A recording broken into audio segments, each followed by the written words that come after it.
Je suis sûr que si vous jouez au tennis, vous avez déjà rêvé de servir comme ça.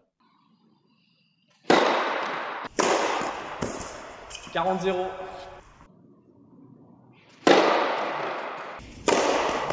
Jeu 5-0. Sauf que souvent, comme vous le savez, ça se passe pas comme ça du tout. Surtout sur deuxième balle à 6 partout dans le tie-break du troisième set, lorsque votre bras tremble et que vos mains sont moites. Allez, pas de faute, pas de faute, pas de faute. Celle-là, tu dois vraiment la mettre dans le carré de service. Pendant ce temps-là, votre adversaire, lui, n'a pas vraiment de soucis à se faire. Bon allez, vu son service de merde, j'ai vraiment pas grand chose à craindre, je vais direct l'allumer en retour.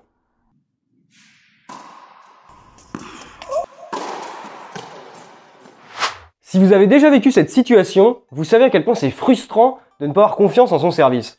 À chaque fois que c'est à vous de servir dans le match, vous voyez un peu ça comme une contrainte, parce que vous savez très bien que vous allez ressentir cette tension désagréable dans votre bras et même parfois dans votre ventre à chaque deuxième balle.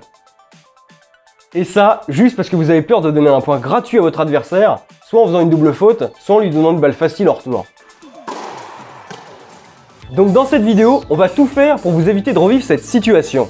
On va reprendre ensemble la technique fondamentale du service et vous donner des exercices à faire pour enfin servir correctement. Si vous êtes débutant, cette vidéo va vous donner les différentes étapes à suivre pour bien servir. Et si vous êtes déjà un peu plus à l'aise au service, je peux vous assurer que revenir aux fondamentaux de temps en temps ne peut pas faire de mal. Surtout pour le coup qui est réputé comme étant le plus difficile du tennis.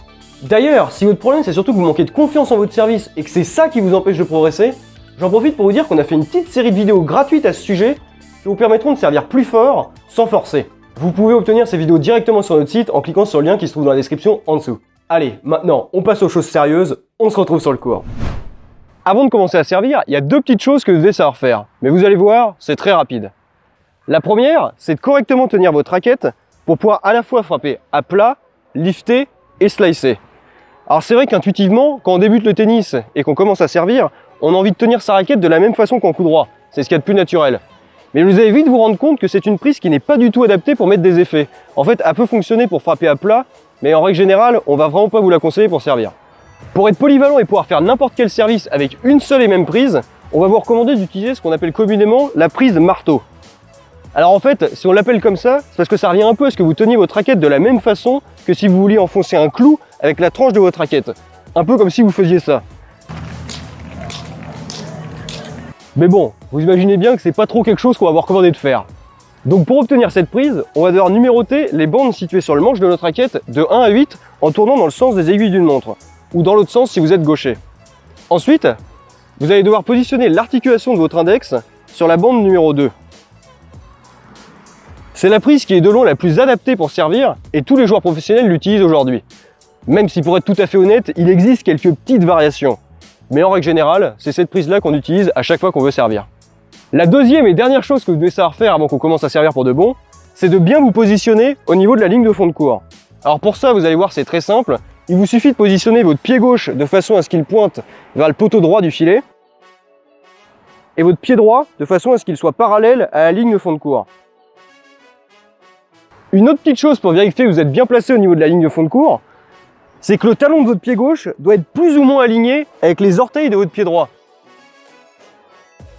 Alors en fait, je dis plus ou moins parce que vous vous embêtez vraiment pas à ce que vos pieds soient alignés au millimètre près. C'est vraiment pas ça qui est important.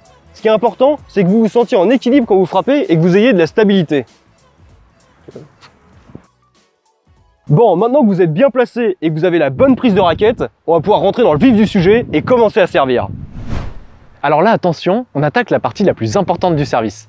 Et si vous n'avez bien qu'une seule chose à retenir de cette vidéo, bon, ce qui serait quand même bien dommage, ce serait bien la frappe. Et si vous vous demandez pourquoi est-ce qu'on voit la frappe avant la préparation, c'est parce que la préparation sera bien plus facile à faire une fois que vous savez frapper. La frappe, c'est vraiment le moment où tout peut basculer. Vous pouvez passer d'un service fluide et efficace à un service qui n'avance pas et qui vous fait potentiellement mal au dos et à votre épaule. D'ailleurs, venez avec moi, je vais vous montrer l'une des erreurs les plus courantes lors de la frappe.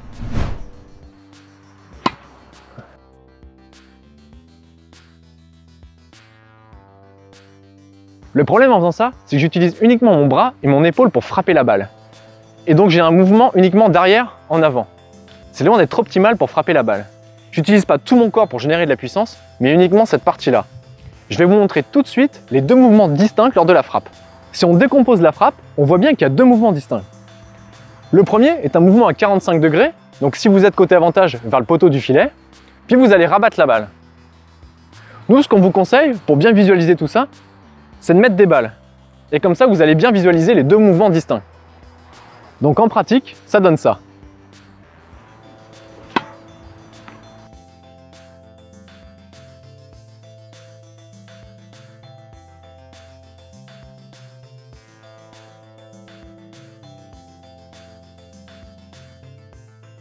Et pour ceux qui sont un peu plus avancés, vous pouvez faire le mouvement de pronation. C'est ce mouvement-là. Et ça va vous permettre de frapper plus fort. D'ailleurs, je ne sais pas si vous avez vu, mais lorsque je déclenche ma frappe, je vais avoir ce petit mouvement de laisser tomber ma raquette en arrière pour ensuite frapper. Ce petit mouvement nous sera très important pour frapper fort et va nous permettre de lier la préparation avec la frappe.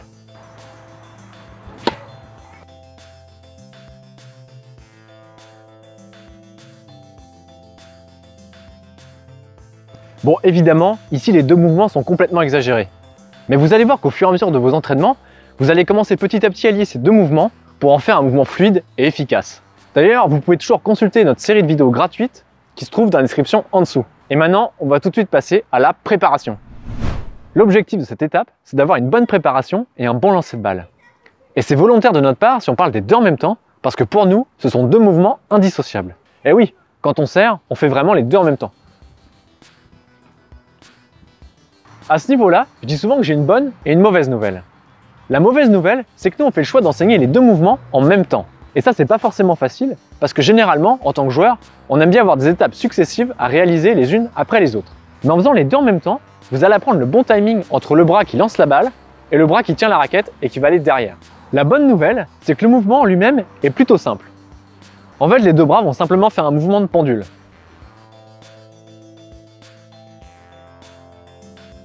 La clé ici, c'est que votre geste soit le plus fluide possible et que vous ne devez en aucun cas contracter les muscles de votre bras ou de votre épaule lors de la préparation. Pour vous entraîner, dans un premier temps, on vous conseille de le faire sans balle. Et une fois que vous commencez à avoir des sensations, je vous conseille de le faire avec une balle.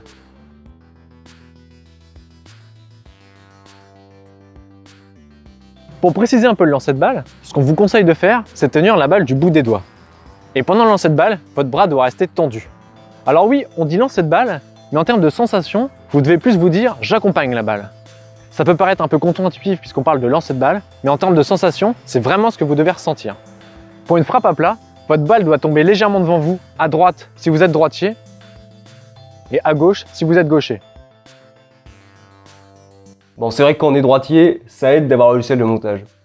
Et au final, votre préparation doit à peu près ressembler à ça.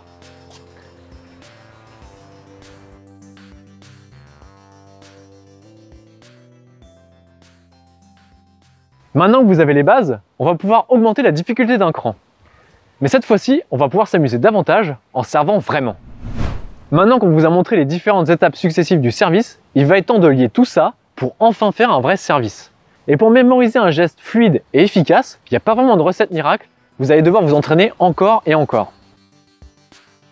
En fait, vous pouvez avoir toute la théorie du monde, si vous ne servez pas, vous n'allez pas progresser. Et un bon moyen de vous montrer ça, c'est de servir avec le bras avec lequel vous n'avez pas l'habitude de servir. Dans mon cas, ce sera le bras gauche, et vous allez voir, ça va pas être terrible.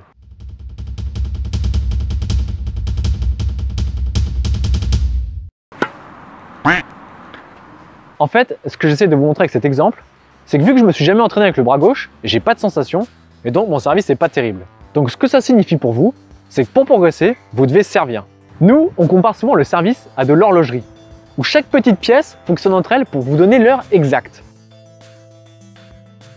Mais ce que ça implique derrière, c'est que s'il y a une seule pièce qui déconne, il y a de grandes chances que votre montre affiche midi au lieu d'afficher 16h30. Et je vais vous montrer tout de suite deux exercices pour vous permettre de lier la préparation avec la frappe. Comme la frappe est souvent considérée comme le mouvement le plus difficile du service, je vous conseille de refaire quelques mouvements de frappe pour retrouver des sensations.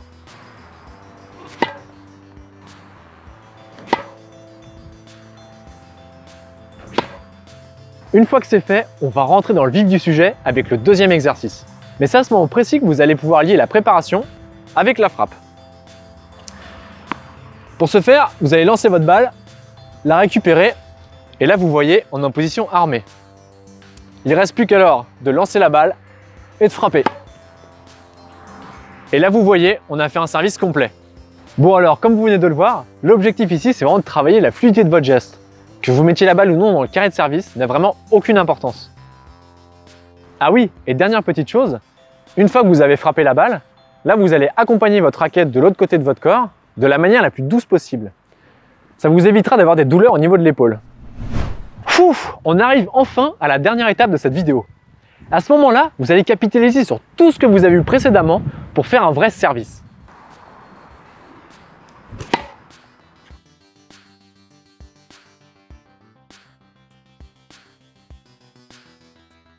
Et si c'est encore trop difficile, ce qui serait tout à fait normal, vous pouvez alterner entre un service complet et un service en 2 temps. En alternant les 2 services, vous allez petit à petit renforcer vos sensations et servir de mieux en mieux. Vous avez maintenant tous les fondamentaux pour bien servir. Mais attention, n'oubliez pas qu'apprendre à servir est un long processus. C'est pour ça qu'il faut vraiment que vous procédiez étape par étape et que vous vous laissiez le temps de l'apprentissage. Vous verrez que si vous suivez correctement les étapes une à une, les résultats viendront d'eux-mêmes. Par contre, si vous sautez des étapes et que vous essayez à tout prix de faire comme Roger Federer dès votre première séance, ce qui peut être tentant, vous risquez de finir comme pas mal de joueurs qui jouent depuis des années et qui ont encore une mauvaise technique au service ou même qui souffrent régulièrement de douleurs au niveau du dos et au niveau de l'épaule. Donc gardez bien à l'esprit que votre priorité numéro 1 lorsque vous entraînez à servir, c'est de vous concentrer sur la fluidité de votre geste et sur vos sensations plutôt que de vouloir frapper le plus fort possible. D'ailleurs, les anglophones ont un mot qui résume bien ça qu'ils utilisent souvent pour parler du service, c'est le mot « effortless », qu'on pourrait traduire littéralement par « servir sans faire d'effort ». C'est vraiment ça en fait, le service ne doit pas être une contrainte, c'est un geste qui doit devenir naturel. Si vous voulez aller plus loin et approfondir sur cette notion de puissance sans forcer, regardez la petite série de vidéos gratuites qu'on a faite à ce sujet. Le lien se trouve dans la description en dessous. J'ajouterai que si vous avez un ami qui ne fait que des doubles fautes, n'hésitez pas à lui envoyer un petit message et à lui partager cette vidéo. Ça pourra sans doute l'aider. Et comme toujours, si cette vidéo vous a plu, abonnez-vous à notre chaîne et pensez à activer la petite cloche pour recevoir une notification dès qu'on sort une nouvelle vidéo. Allez, à la prochaine!